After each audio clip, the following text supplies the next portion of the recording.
Does this graphic make any sense to you? This graphic showcases the very successful campaign of the global anti-Israel lobby, mostly of the Muslim world, trying to brainwash people around the world that the Jewish people have no connection and should have no connection to Jerusalem. Quote, stop the Judaization of Jerusalem. Can you imagine? And people seriously get brainwashed with these lies against us.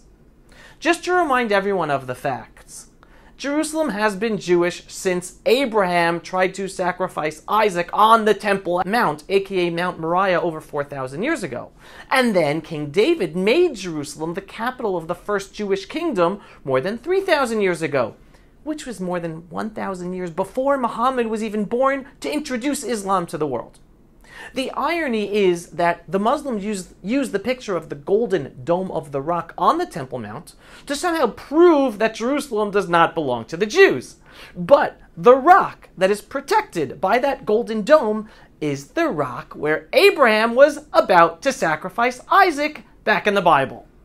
Yet, this irony is ignored by too many people. It is literally impossible to Judaize Jerusalem, since Jerusalem is, and will always be Jewish. That is why we are the only people to face Jerusalem when we pray 3 times a day, regardless of where we are standing in the world.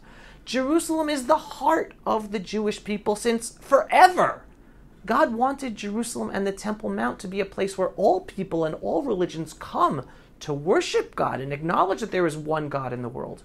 But nobody can take away the fact that Jerusalem has been the one and only heart of the Jewish people and the Jewish people alone, as opposed to all others.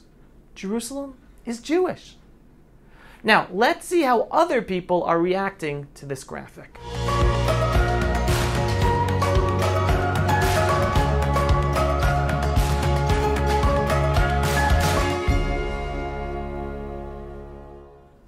A very popular truth-telling Twitter account recently tweeted this graphic with the following commentary, and I quote, "Stop the Judaization of tefillin."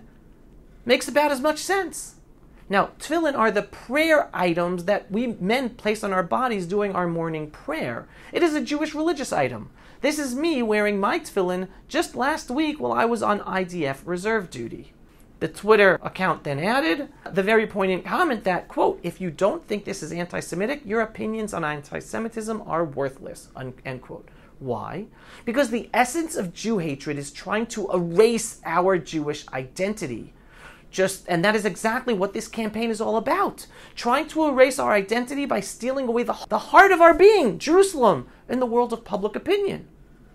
Let's see some more reactions. This guy tweets, quote, "Stop the Islamization of Mecca. Stop the Islamization of Istanbul. Free Constantinople," end quote.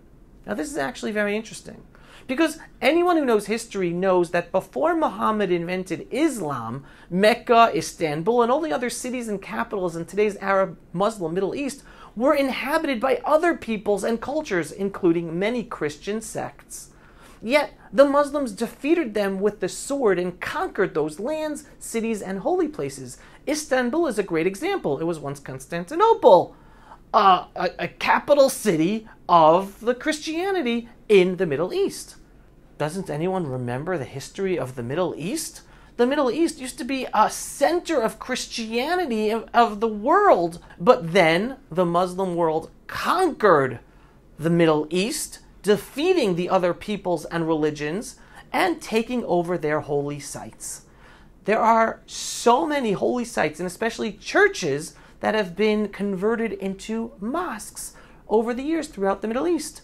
And Istanbul, what once used to be Constantinople, is a very big example of that. Just check out this Wikipedia page once again for an example of a number of churches that are today mosques in Istanbul or Turkey. So those are the facts about the Muslim conquering and Islamizing the Middle East. Oh, the irony.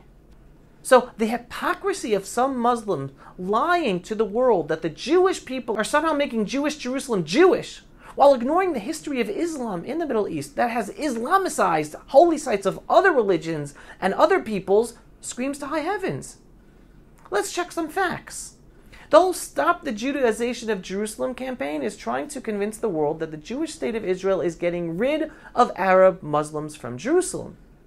So let's check the demographic numbers.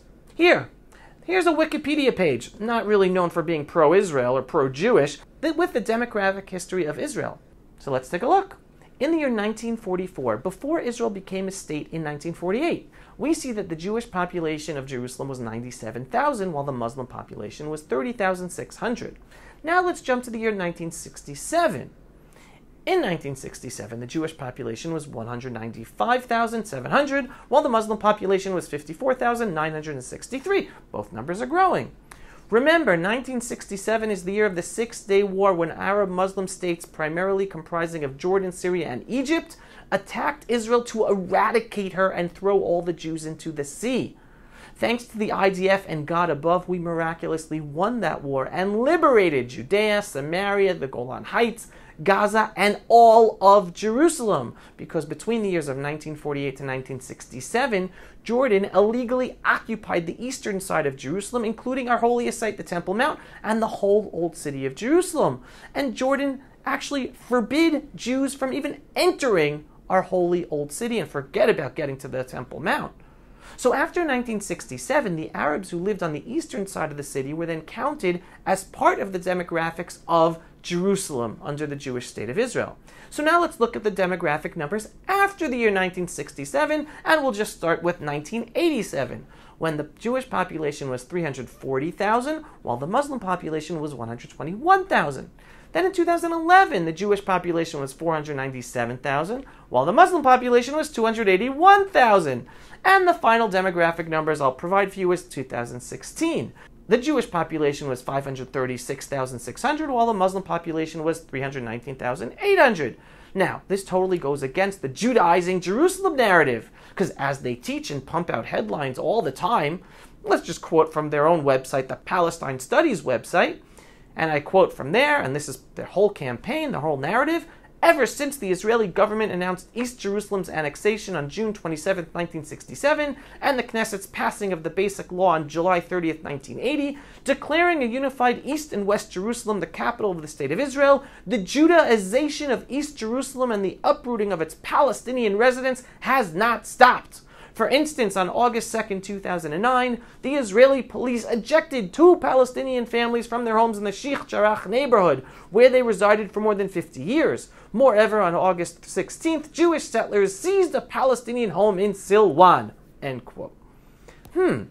So, Muslim population growth in Jerusalem by hundreds of thousands over the years, but a few families being kicked out of homes that are really owned by Jews is Judaizing Jerusalem to the world and removing the Muslims from the city of Jerusalem. You be the judge. So bottom line, whenever you see headlines or hear news about Israel Judaizing Jerusalem, meaning that Israel is kicking out Arab Muslims from Jerusalem in order to make Jerusalem more Jewish, 1, just remember the actual demographic numbers, and 2, remember Jerusalem is, and will always be Jewish. The truth about Israel and the Jewish people is so clear for all to see. The problem is that too many people prefer to believe the blood libel lies against us instead of taking the time to actually check if they are actually true or not. So stick with me for the truth and share our Pulse of Israel videos far and wide. Pulse of Israel, frontline videos from the Holy Land. Support our work by donating today.